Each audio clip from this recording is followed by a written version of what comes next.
Josh Green here for Seconds Out. Delighted to be joined by Tunde Ajayi here in Bethnal Green. How you doing, sir? Yeah, this is what we do. This is how we start every interview with a double jab, right hand, left hook, drop downstairs, straight right hand to the body. He's out. How you doing, sir? Very, very well. You've been doing that. I've been doing that for a long, long time. You getting any better over the years? Trainers got to train. I've actually got the trademark, so nobody steal it because I was trademarked.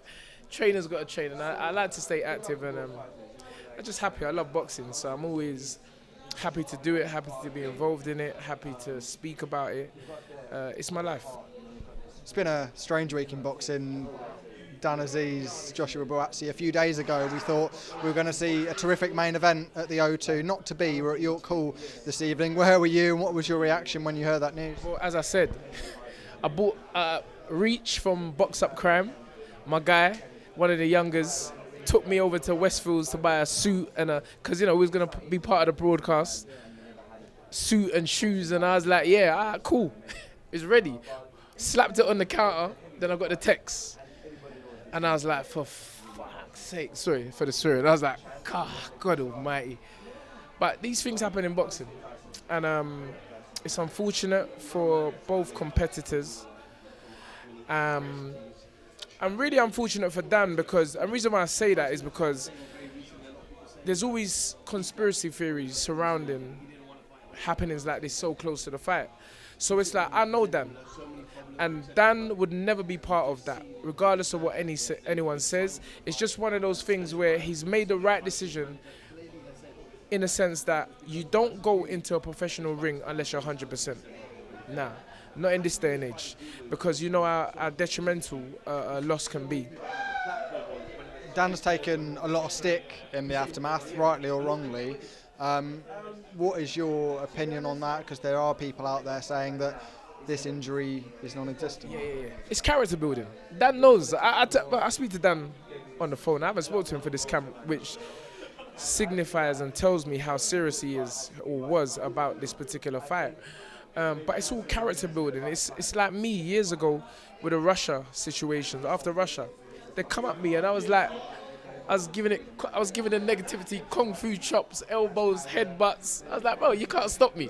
You see what I'm saying? So it builds your character. It prepares you mentally for the level that you ultimately want to be at. You're not going to be liked by everyone. It's just how it goes. And there's always going to be stories. There's always clout cheaters, clickbaits and stuff like that. But if you want to be at the top, if you want to be at the very top, you have to get used to that stuff. And how will Joshua Buatsi be feeling right now? It's an opportunity he's waited for a long time to get in line for that world title. It's a bit of bro, really, at the late hour. Well, actually, he's not in line. He's number one. so well, he's go for it. That's how I say. That's how I see it. He's the number one. Really, he didn't need to take this fight.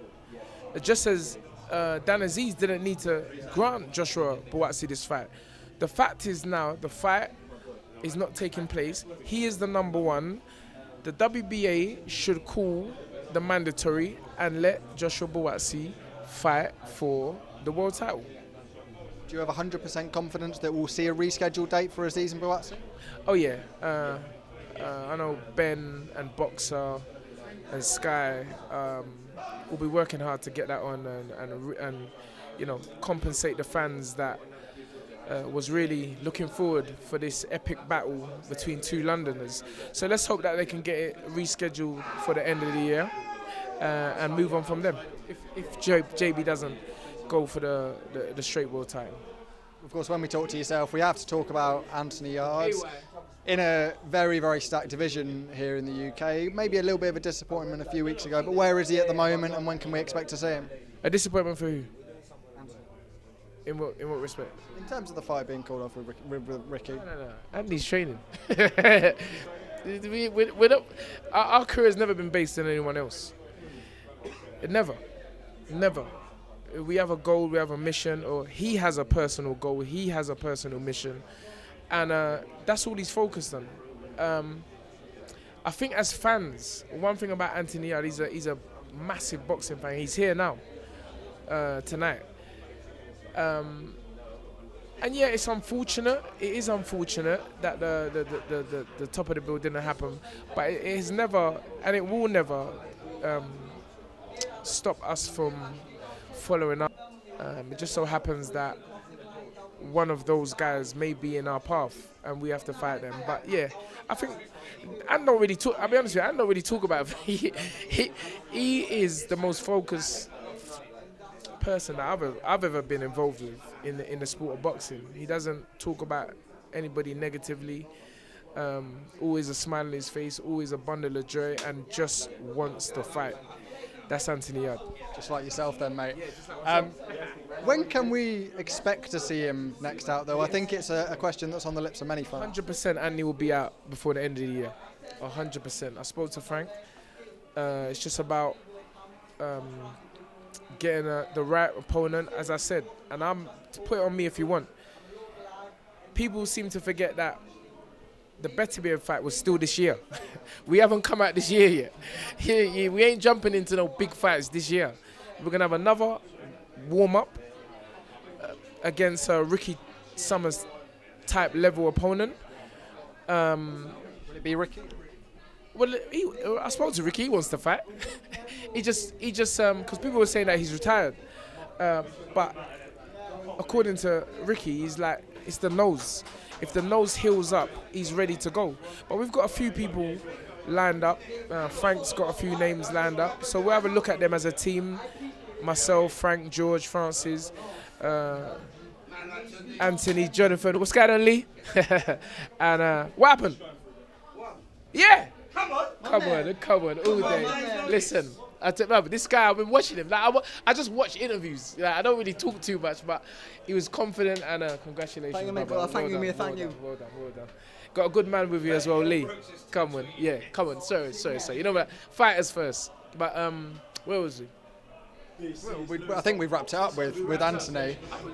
We was talking about something. I'm trying to remember what it was. We're talking about Anthony Yarde and Ricky Summers, and whether Ricky wants that fight, whether he's ready for that fight. Yeah. I did say he'd be out before the end of the year. I remember saying that. I remember saying that myself, George, Francis, Frank, and Anthony will sit down, get an opponent, and let's get him out there. Tunde, I'll leave it there. Thank you very much for your time. Thank you very much for the interview. Nice to meet you, Josh. Got the same name as my son, so that means you're a winner. Remember that one. Cheers, mate.